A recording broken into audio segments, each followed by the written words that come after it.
আসসালামু আলাইকুম রহমতুল্লাহি ওয়া বারাকাতুহু। শরীয়তপুরে সেই বিলাসপুর থেকে আবার ককটেল উদ্ধার। শরীয়তপুর জাজিয়ায় বিলাসপুর ইউনিয়নের ঘরের ভিতর ককটেল বিস্ফোরণে ৩ জন নিহত হওয়ার ঘটনায় করা মামলা এক পলাতক আসামির বাড়ি থেকে ১৭টি ককটেল উদ্ধার করেছে পুলিশ, সেনাবাহিনী, যৌথ বাহিনী।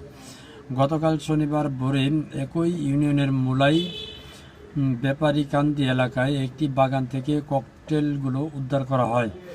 ওই আসামির নাম সিদাম ব্যাপারী। তিনি একই এলাকার বাসিন্দা ও বিলাসপুর ইউনিয়ন পরিষদের ইউপি চেয়ারম্যান কুদ্দুস ব্যাপারীর ভাই।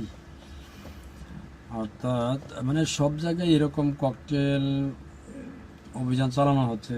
তারপরে নারিয়া যৌথ বাহিনীর অভিযানে ৯৫টি ককটেল উদ্ধার করা হয়েছে।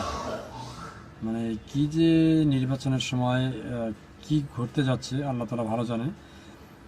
তো কি বলবো, আসলে বলার মতো কিছু নাই। কিছুক্ষণ আগে যে বললাম, নড়িয়ায় যৌথ বাহিনীর অভিযানে ৯৫টি ককটেল উদ্ধার, আটক হয়েছেন অলরেডি ৩ জন।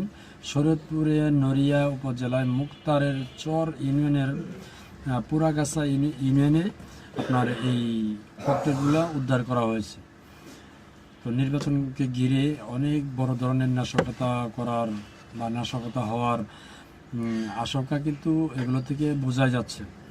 তো সেক্ষেত্রে সবাই সাবধানে থাকবেন, সাবধানে চলাফেরা করবেন। আর এই ধরনের যাকে সন্দেহমূলক মনে করবেন তাকেই পুলিশের হাতে ধরে দেওয়ার চেষ্টা করবেন। ধন্যবাদ সবাইকে। আসসালামু আলাইকুম রহমতুল্লাহি ওয়া বারাকাতুহু।